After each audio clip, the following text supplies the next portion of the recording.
Lipid के बारे में पढ़ेंगे। तो लिपिड देखते हैं अपन। लिपिड्स बच्चों पार्ट फर्स्ट और सेकंड में हमने देख लिया कि जो हमारा बृहद जैव अणु है, सूक्ष्म जैव अणु है, उसमें अपन ने कैसे क्या किया कि चेंजेस किए, और हमने देखा कि जो लिपिड है वो वृहद अणु में आ रहा है। क्यों आ रहा है वो डिस्कस करेंगे अपन, जबकि वो वृहद अणु नहीं होता है। Get it. फिर हम देखेंगे कि जो आज लिपिड है, और इससे पहले हमने देखा कि अमीनो अम्ल जो है उसके हमने स्ट्रक्चर देखे, उसमें हमने देखा कि किस तरीके से वो अम्लीय होता है, क्षारीय होता है और उदासीन होता है। आज हम देखने वाले हैं लिपिड के बारे में। तो लिपिड जो है साधारणतः लिपिड पानी में अघुलनशील होते हैं। ठीक है, जो लिपिड्स होते हैं बच्चों, आप एक काम कर सकते हो, आप एक बीकर लो या ग्लास लो, है ना, एक आप ग्लास ले लो पानी का, और उसमें ये लो पानी डाल दिया मैंने। ठीक है, ये ग्लास है हमारा, बहुत बड़ा है लेकिन ग्लास है, ग्लास लिया। अब आप क्या करोगे, या तो सरसों का तेल हमारे घर में होता है, ठीक है, या मूंगफली का तेल, या कोई और तिल्ली का तेल, जो भी कोई भी तेल है आपके पास वो तेल ले लो। तेल ले लिया, 1 ड्रॉप या 2 ड्रॉप या 3-4 ड्रॉप आप डाल दो।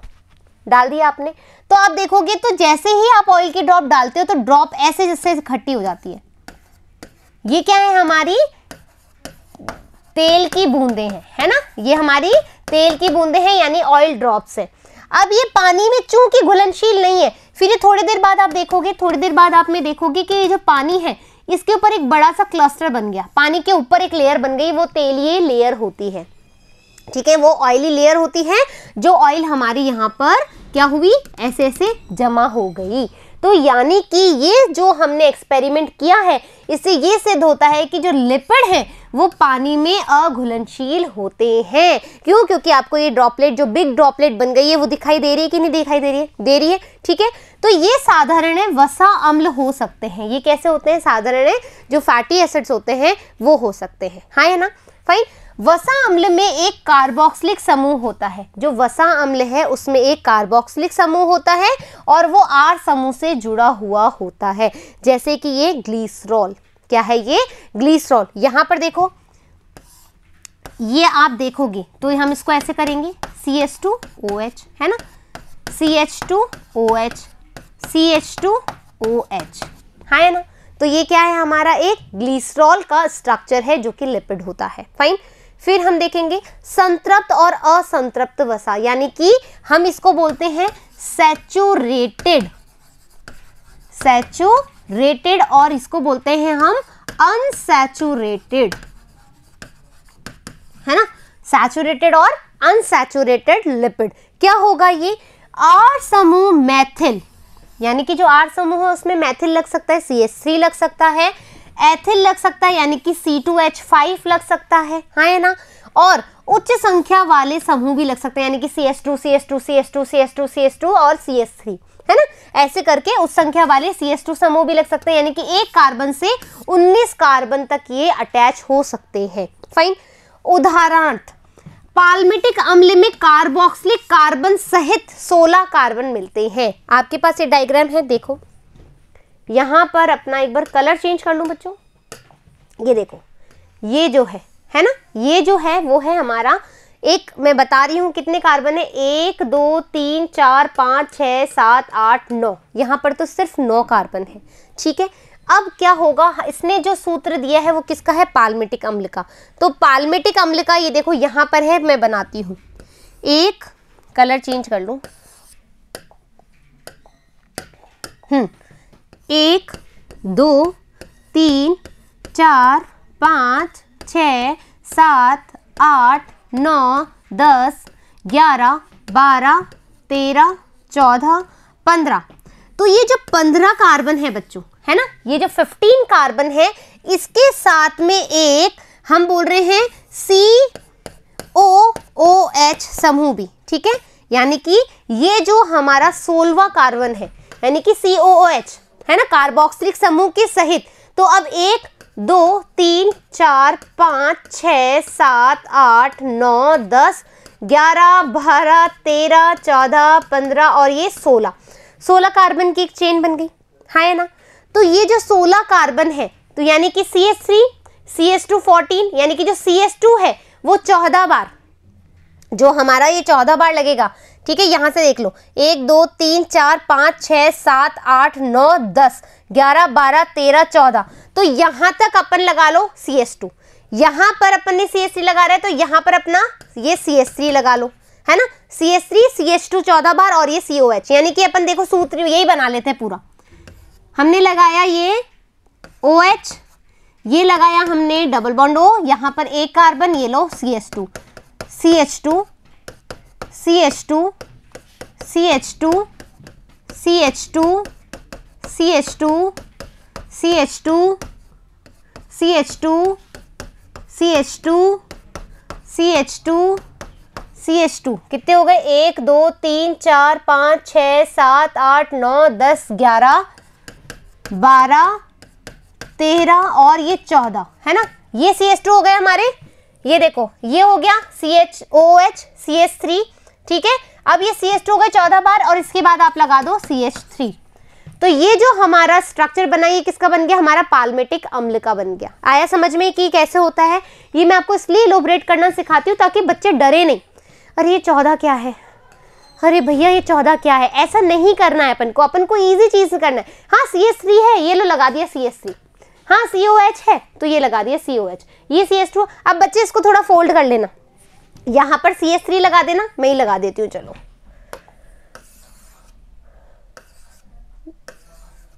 ठीक है। यहां पर अपना आ जाएगा CH3 और यहां पर तुम अपना लगा लो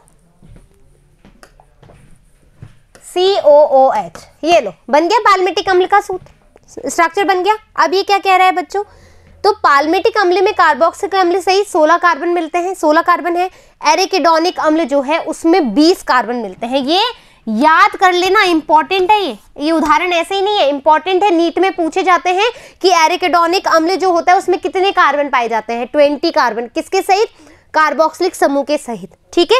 वहां पर मिथाइल भी लग सकता है, अपन ने भी लगाया मिथाइल ग्रुप। वहां पर अपना CH2H5 भी लग सकता है और यहाँ पर अपना CH2 बहुत सारे, अभी अपन ने लगाए बहुत सारे CH2 14 लगाए अपन ने पाल्मिटिक अम्ल में, हाँ है ना। तो कार्बन परमाणु होते हैं। वसा अम्ल संतृप्त, संतृप्त कब होगी, देखो बच्चों संतृप्त यानी कि जब सैचुरेटेड की बात होगी तो यहाँ पर आपको सारे सिंगल बॉन्ड लग रहे हैं। ये हमारे, कलर चेंज कर लूं, ये हमारे सारे जो बीच में है ये कैसे हैं, सिंगल बॉन्ड है। तो संतृप्त कब होगी, जब एक भी, मतलब एक सिंगल बॉन्ड, कोई भी डबल बॉन्ड या ट्रिपल बॉन्ड ना हो। लेकिन ये असंतृप्त कब होगी, जब यहां देखो आप डबल बॉन्ड है, यहां पर ट्रिपल बॉन्ड भी हो सकता है। तो जब ऐसी कंडीशन होगी तो वो कैसे हो जाएंगे, असंतृप्त वसा, यानी कि उसका एक से काम नहीं चल रहा, उसका एक से काम नहीं चल रहा, उसको डबल चाहिए, उसको ट्रिपल चाहिए, चाहे वो कोई भी चीज हो। तो यानी कि वो असंतृप्त है, यानी उसको संतोष नहीं हो रहा, वो संतृप्त नहीं हो रहा। मतलब उसको कहते हैं ना, एक अपन कोई, जैसे मान लो मैंने एक बर्गर खाया या एक रोटी खाई, बर्गर छोड़ो, एक रोटी खाई, अब मुझे बहुत ही भूख लग रही है, मैं 2 भी खा रही हूँ, 3 भी खा रही हूँ, लेकिन एक और बंदा है वो एक रोटी में संतृप्त हो गया, यानी कि बस ठीक है, बस थैंक यू, है ना। यानी कि वो जो बंदा एक रोटी में संतृप्त हो गया वो हो गया सैचुरेटेड लिपिड, और मैं जो खाई जा रही यानी कि मैं कैसी हूँ, अनसैचुरेटेड लिपिड हूँ। क्लियर हो गई, यानी कि इसमें डबल बॉन्ड और ट्रिपल बॉन्ड आएंगे। पाल्मिटिक अम्ल समझ में आ गया, एरिकिडोनिक अम्ल समझ में आ गया, कैसे अपन ने इसका स्ट्रक्चर बनाया वो अपन ने समझ लिया, हाँ है ना। अपन से पाल्मिटिक अम्ल का स्ट्रक्चर पूछा जा सकता है, इसलिए प्लीज लर्न कर लेना। लिपिड के प्रकार, अब जो है हमारे जो लिपिड हैं उसके प्रकार कैसे हैं, देखो बच्चों, कलर चेंज कर लें एक बार। लिपिड साधारण लिपिड होते हैं, साधारण लिपिड जैसे कि हमने बोला ग्लिसरॉल, ग्लिसरॉल का हमने देख लिया। ट्राईहाइड्रोक्सी प्रोपेन, ट्राईहाइड्रोक्सी प्रोपेन यानी 3 कार्बन है, 1 2 3, 3 कार्बन है, 3 हाइड्रोक्सी है, ये क्या लग रहा है हमारा CH2OH, CH2OH, CH2OH, हाँ है ना। ये ग्लिसरॉल का वो है, तो उसको अपन क्या बोलते हैं, यदि आपसे पूछ ले कि ट्राईहाइड्रोक्सी प्रोपेन क्या है, यानी 3 हाइड्रोक्सी लग रहे हैं, प्रोपेन यानी 3 कार्बन है, प्रोपेन यानी 3 कार्बन है, और ट्राईहाइड्रोक्सी यानी 3 जो हाइड्रोक्सी ग्रुप है इसके साथ अटैच्ड है, तो वो क्या बना रहा है, ग्लिसरॉल बना रहा है। क्लियर हो गई बात। संयुक्त लिपिड, जब बहुत सारे लिपिड जो है एक साथ संयुक्त हो जाए, है ना, बहुत सारे लिपिड्स में ग्लिसरॉल व वसा अम्ल, ठीक है। जैसे कि आप यहां डायग्राम में देख सकते हो, कलर चेंज कर लूं एक बार, यहां पर देखो ये है हमारा ग्लिसरॉल, ठीक है। अपन यहां बनाए, एक बार रुको, यहां अपन बनाते हैं, कलर भी चेंज कर लूं। ये लो ग्लिसरॉल का वो बनाओ, ठीक है। OH, हाँ है ना, ऐसे बना सकती हूँ ना, ग्लिसरॉल ऐसे बना सकती हूँ कि नहीं। ये लो अपन ने ग्लिसरॉल बना दिया।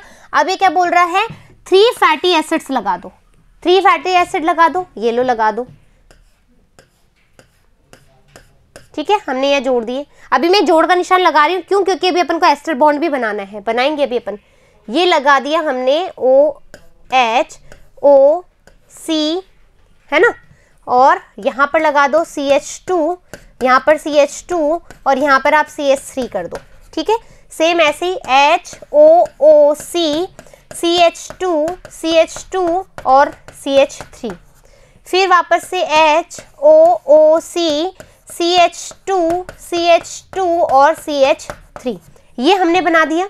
ये हमने ग्लिसरॉल ले लिया। फिर हम क्या बोल रहे हैं, ग्लिसरॉल और वसा अम्ल, है ना। हम क्या बोल रहे हैं भाई, ग्लिसरॉल और वसा अम्ल, ये हमने बनाया ग्लिसरॉल, ये हमने वसा अम्ल लगा दिया। अब ये दोनों को आपस में जोड़ेंगे, है ना, जोड़ का निशान लगाया था मैंने इसीलिए। अब यहाँ पर क्या होगा, ये लो, ये हटा रही हूँ मैं, है ना, ये लो हटा दिया। अब इन दोनों को जब अपन जोड़ते हैं तो इनके मध्य बनता है एक एस्टर बॉन्ड, है ना। ये लो एस्टर बॉन्ड कैसे बनेगा, ऐसे नहीं बनेगा, क्यों, क्योंकि यहां का ये जाएगा, ये लो, ठीक है बच्चों। यहां अपन क्या करेंगे, इन तीनों को हटा देंगे। फर्स्ट स्टेप थी, आपने क्या लिया, देखो अपन यहां बना लेते हैं, ठीक है। इससे क्या होगा, मैं आपको अच्छे से समझा पाऊंगी। जब तक मैं आपको समझा नहीं देती, मेरे को ऐसा लगता है कि जस्ट वो नहीं हुआ, मतलब सेटिस्फेक्शन नहीं होता मेरे को, ऐसा संतृप्त हो जाती हूँ मैं, है ना। ये लो, ये ग्लिसरॉल बना दिया, ठीक है। फैटी एसिड बना दो,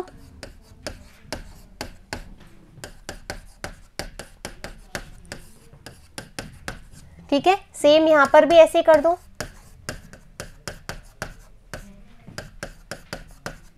ठीक है। ये बहुत सारे भाई CH2 फिर CH3, ठीक है, ऐसे करके बना रही हूं, कंफ्यूज नहीं होना है अपन को किसी भी तरीके से। ये लो, अब अपन को क्या करना है, एस्टर बॉन्ड भी बना रही हूँ, एस्टर बॉन्ड फॉर्मेशन भी बता रही हूँ आपको। क्या बना रही हूँ, लिपिड के मध्य जो बॉन्ड पाया जाता है, ठीक है, जो लिपिड्स में बॉन्ड पाया जाता है वो कौन सा होता है, एस्टर बॉन्ड। एस्टर बॉन्ड यानी कि एस्ट्रीकृत होना, एस्ट्रीकृत यानी कि एस्ट्री जो एस्टर बॉन्ड बनाते हैं उसमें। अब क्या होगा बच्चों, ये तो हो गई हमारी फर्स्ट स्टेप। सेकंड स्टेप में अपन क्या करेंगे,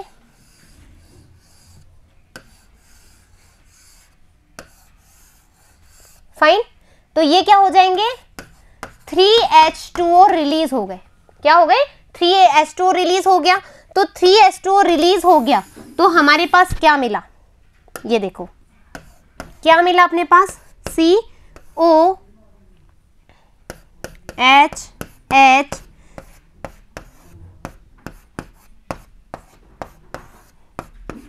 ठीक है ना।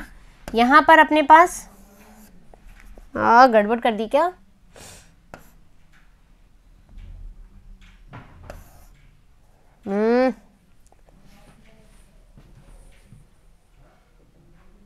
एक मिनट कुछ तो गलती हुई है।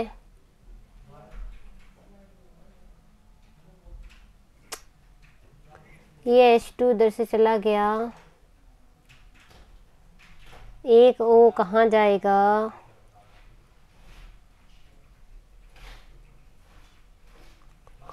फिर गलती कर दी। एक मिनट बेटो,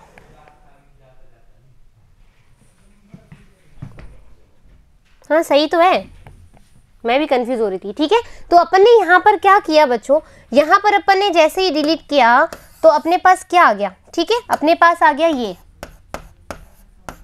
आप लोग भी बोलते नहीं हो कि मैम ऐसे भी कर सकते हैं अपन, कभी कभी बनाते बनाते अपन क्या हो जाते हैं, कंफ्यूज हो जाते हैं। ये लो, अपने पास अब कोई कंफ्यूजन ही नहीं है, ठीक है, अब अपने पास कोई कंफ्यूजन नहीं है। ये लो, ठीक है। तो तो ये जो बना, ये क्या बन गया अपना, एस्टर बॉन्ड बन गया। क्या बन गया, एस्टर बॉन्ड। क्यों बन गया, जब 3H2O रिलीज हो गया। तो इस तरीके से जो अपन ने बनाया, ये क्या बनाया अपन ने, एक संयुक्त लिपिड का निर्माण किया। आगे समझ में, 3 ग्लिसरॉल, एक अपन ने ग्लिसरॉल लिया, मतलब कि 3 हाइड्रोक्सी या ट्राई हाइड्रोक्सी प्रोपेन लिया। ट्राई हाइड्रोक्सी प्रोपेन के साथ अपन ने एक ट्राईग्लिसराइड जोड़ दिया, ये लो जोड़ दिया अपन ने, ठीक है। बीच में से अपन ने 3 H2O निकाल दिए, रिलीज कर दिए, हमारे पास एस्टर बॉन्ड का फॉर्मेशन हो गया। और एस्टर बॉन्ड का फॉर्मेशन हुआ तो हमारे पास ये चीज आ गई। आई होप कि आपको चीजें समझ में आ गई हो। आप एक बार स्क्रीनशॉट ले लो, ठीक है, स्क्रीनशॉट ले लो। क्यों, क्योंकि आपको ये बॉन्ड जो है बनाना आना चाहिए, और इसी के साथ साथ क्या हो रहा है बच्चों, आपको कैसे अपन स्ट्रक्चर बनाते हैं, कैसे फॉर्मूला बनता है, वो भी समझ में आ जाना चाहिए। फाइन, तो अब चलते हैं अपन आगे की क्या रामायण है, क्या देखते हैं अपन। ये देखो, यहां तक चीजें क्लियर हो गई। आगे चले, यहां पर वसा अम्ल ग्लिसरॉल से एस्टरीकृत होता है, हो गया वसा अम्ल एस्टरीकृत हो गया, एस्टर बॉन्ड बना लिया। तब वे मोनोग्लिसरॉइड, डाइग्लिसरॉइड और ट्राइग्लिसरॉइड हो सकते हैं। मतलब यदि एक, इसका भी मतलब बता देते हैं, यदि ये सिर्फ एक R1 जुड़ता है, इसको R1 बोल सकते हैं, इसको R2 बोल सकते हैं और इसको R3 बोल सकते हैं। यदि सिर्फ एक R1 हो, है ना, सिर्फ यदि ये R1 वाला, ऐसे, अरे भाई ऐसे, है ना, यदि सिर्फ ये R1 वाला पार्ट हो तो ये हो जाएगा मोनोग्लिसरॉइड। यदि ये दूसरा R2 और R1 हो और ग्लिसरॉल के साथ जुड़ा हुआ हो तो वो हो जाएगा डाइग्लिसरॉइड। यदि अपन ये तीसरा वाला भी जोड़ दे तो वो हो जाएगा ट्राइग्लिसराइड। आया समझ में, यही बोल रहा है यहाँ पे, डाइग्लिसराइड ट्राइग्लिसराइड हो सकते हैं कब, जब अपन R कितना जोड़ रहे हैं उस पे। गलन बिंदु के आधार पर वसा या तेल जो ऑयल्स हैं वो कहलाते हैं। अब आप देखोगे अभी सर्दी हो रही है, बिल्कुल सही, अभी अपन का ये चैप्टर भी बहुत सही चल रहा है लिपिड्स वाला, कि भैया तुम अभी किचन में जाओगे तो अपना जो घी होगा वो जमा हुआ होगा, लेकिन तेल नहीं जम रहा। कभी सोचा है क्यों? क्योंकि ये बात करता है उसका गलनांक, जो उसका टेम्परेचर होता है, जो उसका मेल्टिंग पॉइंट होता है ना, गलनांक यानी मेल्टिंग पॉइंट जो होता है उसके आधार पे। चूंकि सर्दियों में जो तेल है वो तो क्या होते हैं, अपने जमे हुए नहीं होते हैं। क्यों नहीं होते हैं? क्योंकि ये फॉस्फोलिपिड हैं जो अरे कहाँ गया अपना तेलों का गलनांक। तुम लोग ना, तेलों का जो गलनांक है वो अपेक्षाकृत कम होता है। याद रखना, क्वेश्चन आता है नीट में, ऐसा क्या रीजन है कि भैया जो तेल है, आपको दे दिया जाएगा कि भाई ये इधर इस वाले मौसम में या इस वाले एनवायरमेंट में पड़ा हुआ है, तुम मुझे बताओ कि तेल जो है वो तो आपका जम नहीं रहा जबकि घी जम रहा है। क्यों? क्योंकि जो गलनांक है, मेल्टिंग पॉइंट है, वो तेल का कम होता है। क्या होता है? जो तेल है, इस तेल जो है उसका जो गलनांक है वो क्या है? कम होता है। लेकिन जब अपन घी की बात करेंगे तो इसका जो गलनांक होगा वो अधिक होगा, इसीलिए ये जम जाता है और ये नहीं जमता। आई बात समझ में? सर्दियों में तेल के रूप में होते हैं। ये फॉस्फोलिपिड हैं जो कि कोशिका झिल्ली में मिलते हैं, जैसे कि लेसिथीन। अब अपन को लेसिथीन का डायग्राम भी समझना है, आइए समझ लेते हैं अपन। ठीक है, तो अब अपन क्या बना रहे हैं बच्चों? लेसिथीन का स्ट्रक्चर बनाना अपन सीख रहे हैं, है ना। ये लो लेसिथीन, और ये क्या है? हमारा फॉस्फोलिपिड है। क्या है बच्चों? फॉस्फोलिपिड, है ना। और ये क्या होती है, कहां पर पाई जाती है? हमारी प्लाज्मा मेम्ब्रेन में। प्लाज्मा मेम्ब्रेन में, ठीक है। यानी कि हमारे पास क्या है कि जो लेसिथीन है ना, जो किसका बना हुआ है? फॉस्फोलिपिड का बना हुआ है। किसका बना हुआ है? फॉस्फोलिपिड। ये लो, फॉस्फोलिपिड का बना हुआ है, हाँ या ना। तो अब अपन को क्या करना पड़ेगा? वापस से अपना वो देखते हैं। यहां पर देखो, जो लेसिथीन है, फॉस्फोलिपिड, इसके अंदर पहले क्या है अपने पास? ग्लिसरॉल है ना। क्या है पहले? ग्लिसरॉल। तो बना लेते हैं अपन ग्लिसरॉल। ये लो, ये लो अपन ग्लिसरॉल बना ले। ये लो,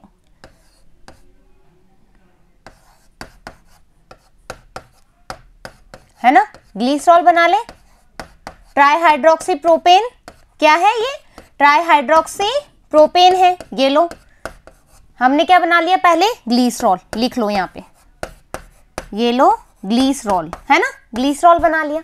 अब अपन क्या जोड़ेंगे इसके अंदर, अपना जो ये है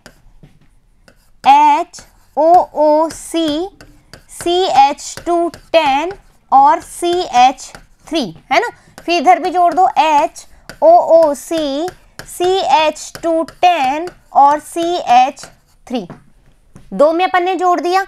और इसके साथ यहां पर क्या जुड़ेगा, फॉस्फोर, मतलब H3PO4, है ना, फॉस्फोरिक अम्ल, क्या है ये,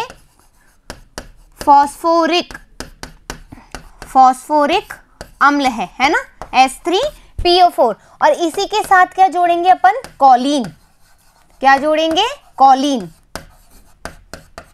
ये लो कॉलिन हमने जोड़ दिया।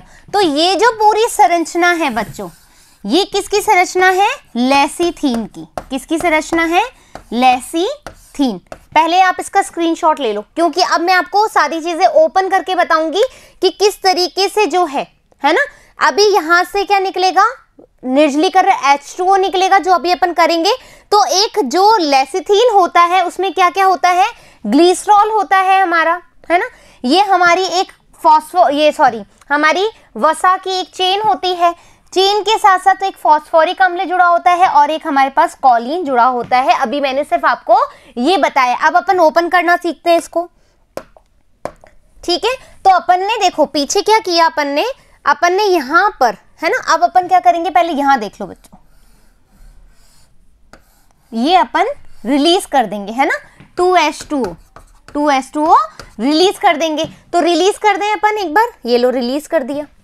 यहां देखो, यहां अपना आ जाएगा H, यहां अपना H, यहां से चूंकि अपना क्या गया, H गया तो O रह गया, ठीक है।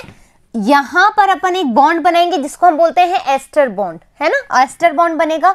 यहां पर आपके पास क्या है, यहां पर H हो गया, C बचा है अपना, ये लो C कर लो, यहां डबल बॉन्ड O कर लो, फिर अपना, है ना, यहां पर अपना CH210 कर लो और यहां पर अपना CH3 कर लो। फाइन, ये क्या हो गया हमारा, R1 हो गया। ऐसे बोल सकते हैं इसको, या ना भी बोलो तो चल जाएगा। इसको हटा ही देती हूँ, फिर कंफ्यूजन हो जाएगा आपको, ठीक है। तो अपना यहां पर एक बार हो गया, अब दूसरी बार OH, यहां पर भी वही एस्टर बॉन्ड बनेगा, CH210 CH3, यहां तक कंप्लीट, यहां तक कोई प्रॉब्लम। अब हमने बोला कि जो तीसरा वाला जो है, मतलब ग्लिसरॉल का जो थर्ड कार्बन है, उसमें हमको क्या जोड़ना है, यहां तक तो है ही, है ना, यहां तक है या यहां तक है, देखे जरा पीछे, एक मिनट ये पूरा कंप्लीट कर दूं।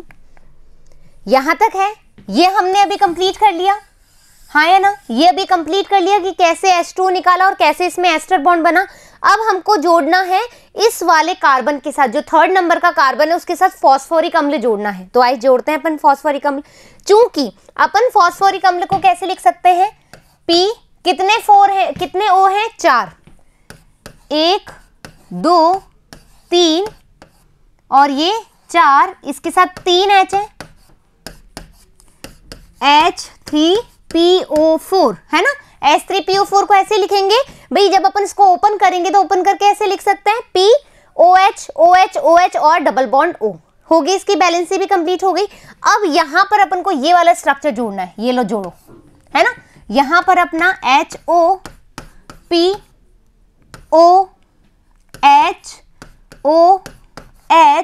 डबल बॉन्ड O, है ना, प्लस यहां पर मैं नीचे लिख रही हूं कॉलिन,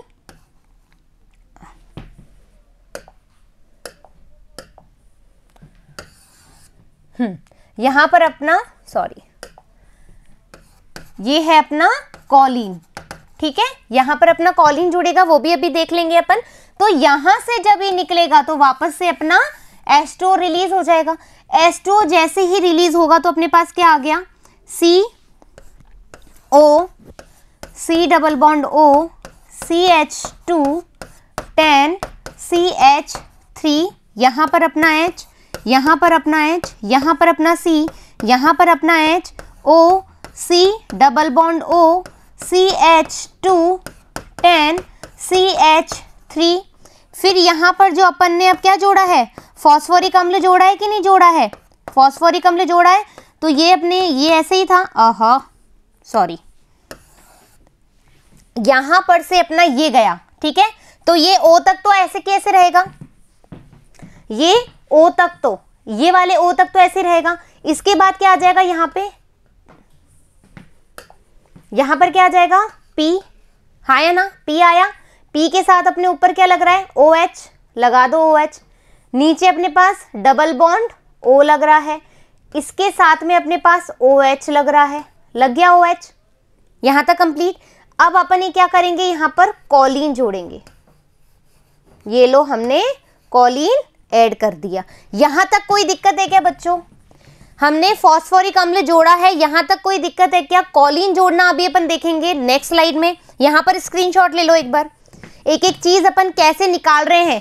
ये हमने निकाला H2O, तो हमारे पास ये वाला स्ट्रक्चर आ गया है, ठीक है। यहाँ तक कोई दिक्कत है, अच्छे से समझ लो।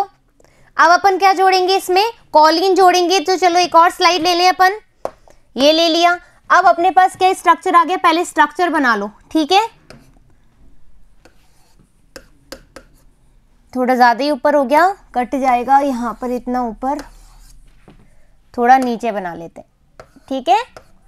ये अपना H, ये अपना H, यहाँ पर अपने पास O, यहाँ पर अपने पास O, ये H, यहाँ पर अपने पास C और ये O और ये H और ये H, है ना। फिर यहाँ पर अपने पास C double bond O, CH2 10 CH3, यहाँ पे C double bond O, CH2 10 CH3।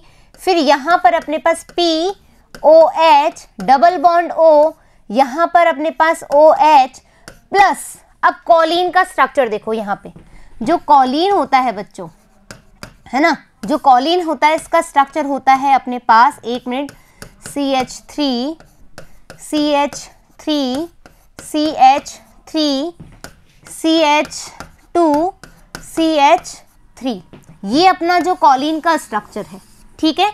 अब अपन को इस फॉस्फोरिक अम्ल के साथ ये जोड़ना है ना, इस फॉस्फोरिक अम्ल के साथ अपन को ये जोड़ना है। तो ये जोड़ने के लिए क्या होगा, नीचे मैं डायरेक्ट ही बता रही हूँ, यहाँ पे अपने पास आ जाएगा CH H C C H, इधर H, इधर H, इधर आ जाएगा अपना O O O, इधर आ जाएगा अपना C डबल बॉन्ड O, है ना, C double bond O, C double bond O, P OH double bond O OH, इधर आ जाएगा अपना CH2 10 CH2 10, है ना, और CH3 CH3। यहाँ पर अब अपन ने चूंकि कोलिन जोड़ दिया है ना, तो यहाँ से ये क्या होगा, एक H2, एक H निकल जाएगा, तो यहाँ पे CH2 बच जाएगा। तो पहले और यहाँ का H निकल जाएगा, तो यहाँ से अपन क्या करेंगे, इस H को रिमूव कर देंगे, है ना। और यहाँ पर CH2 और N CH3 को 3 ऐसे भी करके आप लिख सकते हो, ठीक है। तो ये जो अपने पास आया है बच्चों, ये जो अपने पास आया है, ये एक्चुअल किसका स्ट्रक्चर है, हमारे लेसिथीन का स्ट्रक्चर है। किसका स्ट्रक्चर है, देखो कितना कॉम्प्लेक्स स्ट्रक्चर था, है ना। जब अपन पढ़ रहे थे लेसन के बारे में तो हमें क्या लग रहा था, कितना कॉम्प्लेक्स स्ट्रक्चर है, हमें आ ही नहीं रहा है। लेकिन जब अपन ने एक एक चीज़ ओपन करके देखी तो कितना ईजी हो गया। हमने कॉलिन का स्ट्रक्चर देख लिया, हमने फॉस्फोरिक अम्ल का स्ट्रक्चर देख लिया, हमने ग्लिसरॉल का स्ट्रक्चर देख लिया, हमने फैटी एसिड उसके साथ ऐड कर दिया, है ना। तो हमने क्या किया, एक तरह लेसिथिन बना लिया। अब अपन अपने वाली स्लाइड पे चलते हैं। ये देखो, यहाँ पर देखो, एक मिनट कलर चेंज करूंगी बेटो। ये देखो यहाँ पर सेम ऐसे के ऐसे ही अपने पास CHHO C double bond O CH2, यहाँ पे 10 CH3, HCOO C double bond O CH2 10 CH3, है ना। CHOO है ना, यहाँ पे P double bond O POO CH2, और बच्चों एक अपन ने छोटी सी मिस्टेक कर दी है ना, क्योंकि H2O निकालना था ना अपन को यहाँ पर अपन को H2, सॉरी यहाँ पे नहीं, यहाँ पर H2O निकलेगा, है ना, क्या निकलेगा, यहाँ पर अपना H2O निकलेगा। तो H2O निकालने के लिए बच्चों ये वाला H भी जाएगा, है ना, ये वाला H भी अपना जाएगा। तो यहाँ पर ये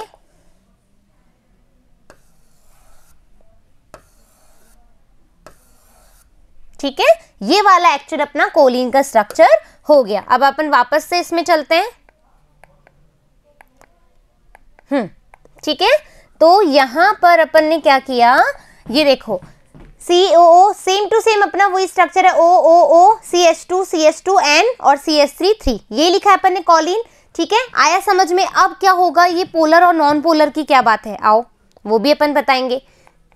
देखो बच्चों यहाँ पर देखो, ये अपन लेसिथीन बना लिया।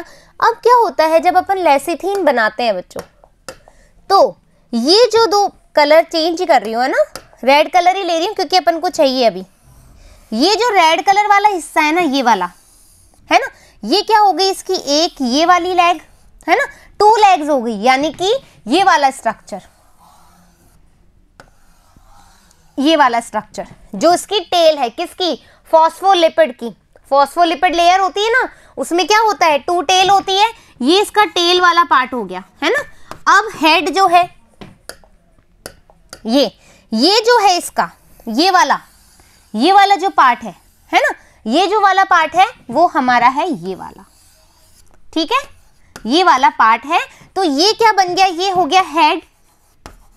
हेड क्या होगा, जो पानी से प्यार करेगा। क्यों प्यार करेगा, क्योंकि इसके पास क्या है, फॉस्फोरिक अम्ल है, यानी कि नेगेटिव होता है ये वाला, पता है ये चीज, फॉस्फोरिक अम्ल है इसके पास।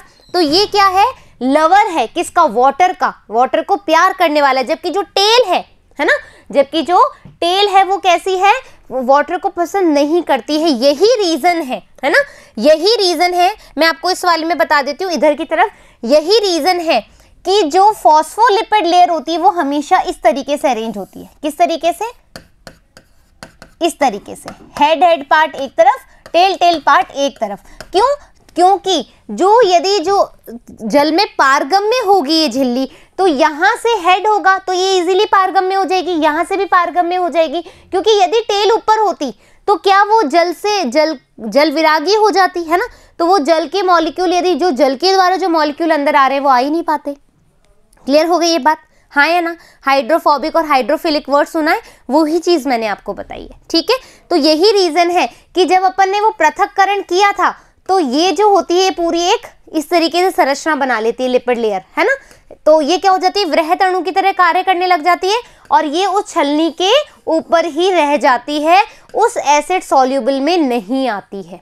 क्लियर हो गई बात, अच्छे से समझ में आ गया, हाँ या ना। धारित में आ जाती है कि नहीं आ जाती है ना।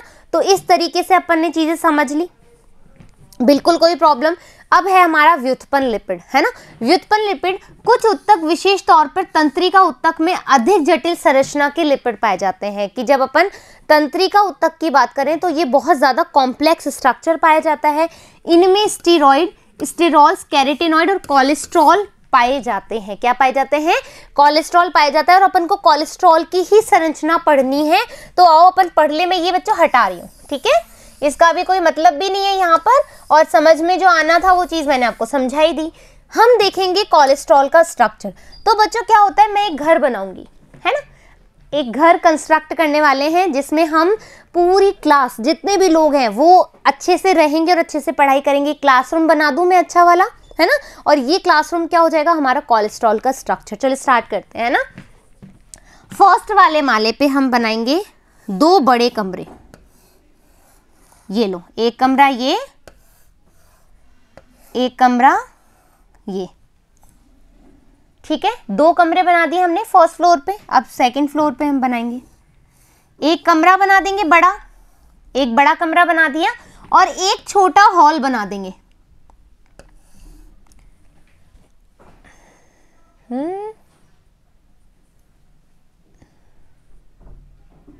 हाँ ये ऐसे ही तो कर रही है, ऐसे करके, सॉरी।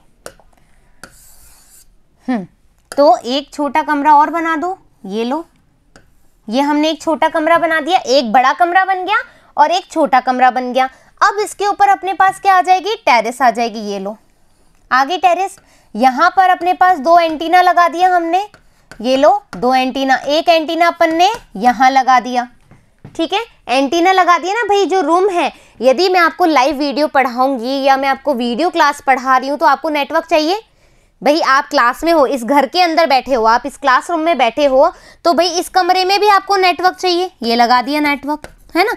इस रूम में भी आपको नेटवर्क चाहिए। जो बच्चे भाई इस रूम में बैठे हैं उनको भी नेटवर्क चाहिए, जो बच्चे इस रूम में बैठ के पढ़ रहे हैं उसको भी नेटवर्क चाहिए। और छत पे तो हमें ज़्यादा नेटवर्क चाहिए होता है क्योंकि बहुत बड़ी छत होती है, वहाँ पे अपन को नेटवर्क चाहिए होता है। और यहाँ पर अपन OH लगा देते हैं। ये लो अपना क्या बन गया, देखो खेल खेल में अपन ने क्या बना दिया, अरे कोलेस्ट्रॉल बना दिया।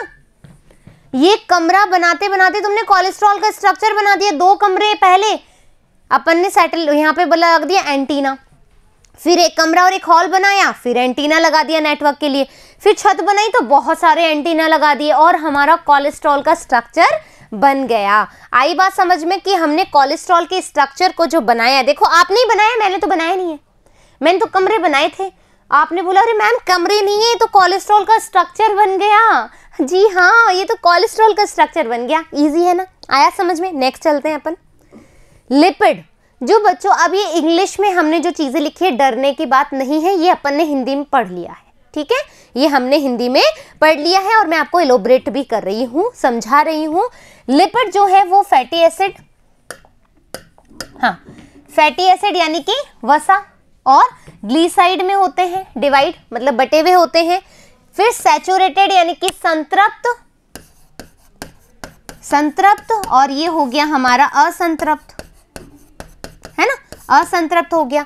फिर जो ग्लीसराइड है वो भी 2 तरह के हैं, न्यूट्रल और फॉस्फोग्लिसराइड, है ना, जिसमें फॉस्फेट ग्रुप का एडिशन होगा। फिर ये जो लिपिड है वो हमारे कैसे होते हैं, एक तो नॉन ग्लिसराइड जिसमें ग्लिसराइड नहीं है, और एक हो गया हमारा कॉम्प्लेक्स। तो कॉम्प्लेक्स लिपिड कौन से होंगे, जो कॉन्जुगेटेड होंगे, जो जुड़े हुए होंगे, यानी कि लिपिड भी होगा और प्रोटीन भी होगा। प्रोटीन और लिपिड जब मिलते हैं तो उसको बोलते हैं लिपोप्रोटीन।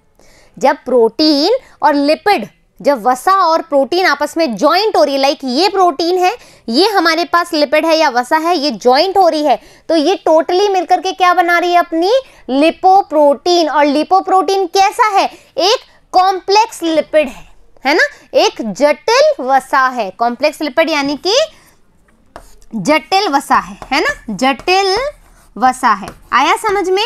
और हमने अभी ये पढ़ ही लिया, लिपिड बाइलेयर पढ़ ली, अभी हमने देखा लेसिथिन कैसे बना हुआ है, किस तरीके से अरेंज होता है। तो इस तरीके से हमारा जो लिपिड है वो आज फिनिश हो गया। आया समझ में। एक एक चीज़ बच्चों मैंने एलोब्रेट करी है, सो प्लीज़ ये बात मत करना कि मैम हमें ये चीज़ नहीं आई है ना। और यदि नहीं आती है तो आप कमेंट बॉक्स में लिखो, मैं कोशिश करूँगी कि आपको दोबारा कहीं ना कहीं समझाने की, मतलब कहीं ऐसा वक्त मिलेगा हमको कि वो चीज़ मैं आपको समझा पाऊँ दोबारा, मेरी कोशिश रहेगी। लेकिन चूंकि आपके एग्ज़ाम अभी सर पे आने वाले हैं तो मैं चाहती हूँ कि जल्दी जल्दी आपका कोर्स कंप्लीट हो। लेकिन जल्दी कोर्स का मतलब ये नहीं है कि आपको चीज़ समझ में ना आए, या मेरा ये है कि कोर्स कंप्लीट किया एंड देन अरे बस, मेरा ये एजेंडा बिल्कुल भी नहीं है। मैं चाहती हूँ कि चाहे आप 9 चैप्टर पढ़ो, 9 चैप्टर आपको ऐसे आए कि आप भूलो नहीं। Get my point. तो मेरा ये एजेंडा है, लेकिन इस एजेंडे को कौन कंप्लीट करेगा, आप लोग करोगे बच्चों। क्यों? क्योंकि आप लोगों के सपोर्ट के बिना हम भी कुछ नहीं है ना। आप नहीं पढ़ोगे तो हमारे पढ़ाने का कोई मतलब नहीं रहेगा। तो पहले आप लोगों का पढ़ना कितना ज़रूरी है, हाँ या ना, उतना ही ज़रूरी है जितना हमें पढ़ाना है। हाँ, तो आपको कॉपी नोट्स तैयार करने हैं, आपके कोई डाउट्स है तो वो कमेंट बॉक्स में लिखने हैं। और यदि आपको मुझसे पढ़ाए हुए में कोई दिक्कत है, स्पीड का इशू है, या कोई आप बोल रहे हो मैम ये कोई नीट का क्वेश्चन है, हमें ये सॉल्व करवा दो, तो वो भी मैं आपको करवाऊंगी। ठीक है, सो मेरी बात मानोगे पक्का ना, प्रॉमिस ब्रेक नहीं करते हैं। वेरी गुड, फिर मिलेंगे अपन नए पार्ट के साथ में। जब तक धन्यवाद।